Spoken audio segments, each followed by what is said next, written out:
We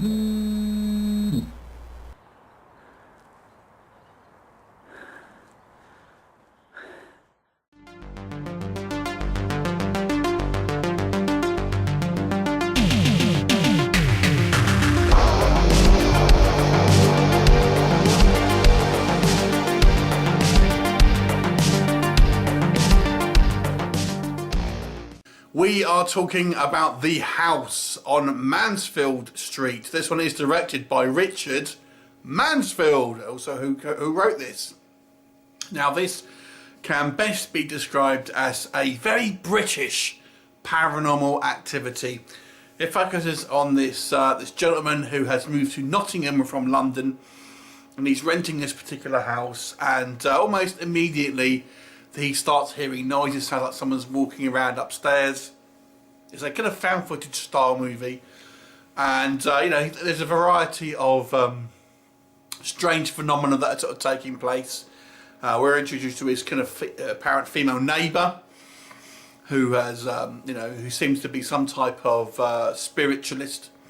Anyway, as he stays there, obviously this thing gets even more bizarre, and there's more sightings. This whole time he's kind of videoing the whole thing until the inevitable conclusion. So let's talk The House on Mansfield Street. So Richard Mansfield, I actually recently reviewed another movie by him called The Demonic Tapes Part 2, also called The Demonic Doll, and this is pretty much the same kind of movie, except you've got a male protagonist rather than a female protagonist, and they're very, very similar. Basically, it's a very small cast. Both films have two principal actors. They're kind of the person in the house, and this time it's a guy. In the Demonic Doll it was a woman, and then you have a secondary character. In this one it's the neighbour, and the other one it was the priest. And you know, they're both kind of like lo-fi possession, kind of haunted house movies. Very, very similar. So this one, what works? Okay, I've got to say, I was actually impressed with some of the visual tricks here. Now it's obviously a very low budget movie. There's a couple of instances where things are, you know, there's an instance where there's something behind like a shower curtain, it's pulled back and you see hands in it, it's no one's there. Something comes with the covers, pulled back and no one there. Things like that. So there's a couple of like quite well used video effects. There are some sort of creepy imagery. There's a scene where he sets up this kind of like security camera in his house, and there's like this kind of like figure standing in the doorway. That all looks pretty good. So I thought there was some neat kind of effects, to be honest with you. And I was actually kind of interested where the story was going. I was kind of quite invested in the actual plot here. So you know, it makes for a kind of it seems like a play almost, very much like the last film. However, this is a very low budget film, and it has a number of issues. The guy who plays our main character, I believe his name is Matthew Hunt. I have to say, his acting reminds me of, if you've ever watched like reaction videos, the trailers on YouTube, and where people, I don't do them on this channel because I always think people overact in them, and it's like, I call them overreaction trailers.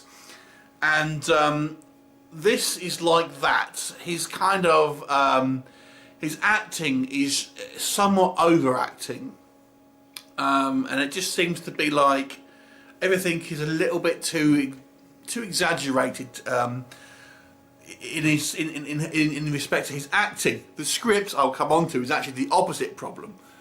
But the actual acting, he just seems to be a little bit kind of like a little bit OTT. I mean, just when he's just, for example, very simple, when he's in bed, he's meant to believe he's asleep, which he seems to go turn off to sleep in seconds. But he like, I've never seen someone fidget so much. I mean, it's just like, oh, really over exaggerated movements and stuff like that. But just this kind of dialogue, and it's the way he is, and over explaining everything.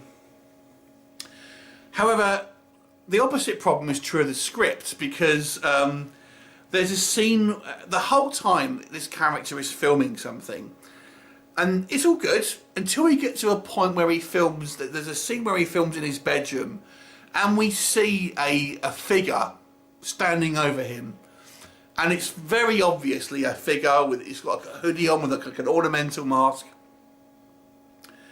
and we're seeing it like as he's filmed it. So what we see on screen is meant to be what he is seeing. And he's been like, yeah, it definitely looks like there's a figure. And he's just so matter-of-fact about it. I mean, it clearly is a figure. You would clearly at least think you've got a burglar, if nothing else. And it's just like, come on. You know, that's just ridiculous. At that point in time, you've got tangible evidence that at least someone is in the house, let alone something. No attempts been, you know, to call the police, no attempts to call a priest or anything like that if you think it was something otherworldly. And then there's a couple of instances like that, so it just gets a little silly at times. And then another thing that kind of I just thought was ridiculous as well. He has this neighbour over for drinks one night, and she wants to do some tarot cards. And the whole time he's filming her, literally holding his phone up in there while he's talking to her. Who would do that? I mean, come on, he doesn't know this woman. He's literally, he's introduced her to her like briefly at the beginning of the movie, but he hasn't, that's the first time he ever spoke to her really. And the whole time he's like here with holding like this camera filming her. Who would do that? You know, and who would allow, if someone were to do that, you certainly wouldn't allow that, feel comfortable with it. Very silly. And I've got to say, I feel this movie is a little bit too similar to The Demonic Dogs. It kind of ends in the same sort of way. And it's just, you know, a lot of questions are left unanswered about what's actually kind of going on. But then is this demonic entity really wearing a hoodie? And does it need implements to do what happens? Just like, nah. I don't know. This was a little silly, if you ask me. It's intriguing, but yeah, a little bit silly. It's very, very British as well, and it's kind of sensibilities. I didn't mind so much the Demonic Doll movie, but this one I felt was a step down. So I'm going to give this one a 3 out of 10. Have you seen it? What did you think of it? Leave me a comment, and I'll look forward to seeing you next time. Bye for now.